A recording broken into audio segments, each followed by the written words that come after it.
চীনের সরকারি তথ্য অনুযায়ী সারা দেশে এ পর্যন্ত শরৎকালীন শস্য ক্রয় ছাড়িয়েছে ২০ কোটি টন, যা গত বছরের তুলনায় ৩ কোটি ২০ লাখ টন বেশি। চীনের জাতীয় খাদ্য ও কৌশলগত মজুদ প্রশাসন জানিয়েছে, এ বছর শরৎকালীন শস্য তুলনামূলক আগেই বাজারে এসেছে এবং এগুলোর মানও ভালো। মৌসুমের চূড়ান্ত সংগ্রহ পর্ব শুরু হওয়ার পর কৃষকরা এখন শস্য বিক্রিতে ব্যস্ত সময় পার করছেন, আর প্রতিষ্ঠানগুলো বাড়িয়েছে শস্য সংগ্রহ কার্যক্রম। ফলে গত বছরের তুলনায় অনেক দ্রুত গতিতে কেনাবেচা হচ্ছে শরৎকালীন শস্য।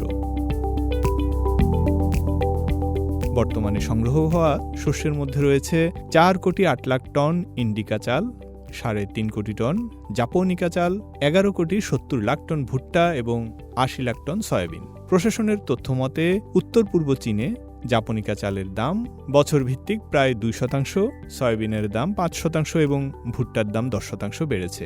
এতে এবার কৃষকদের আয়ও উল্লেখযোগ্যভাবে বেড়েছে। এবছরের শরৎ শস্য সংগ্রহে ৩টি বৈশিষ্ট্য স্পষ্ট: দ্রুত অগ্রগতি, সক্রিয় বাজার এবং বাড়তি দাম। বাজারের বিভিন্ন পক্ষ সক্রিয়ভাবে শস্য ক্রয় শুরু করেছে, এতে লেনদেন বেশ চাঙ্গা। উচ্চমানের শস্য ভালো বিক্রি হচ্ছে এবং কেনার ব্যাপারে প্রতিষ্ঠানগুলোর আগ্রহও বেশি।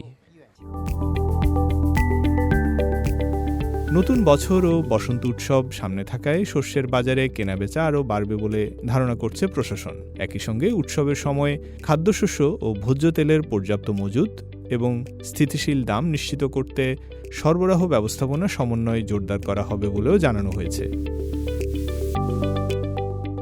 ফয়সাল আব্দুল্লাহ, সিএমজি বাংলা।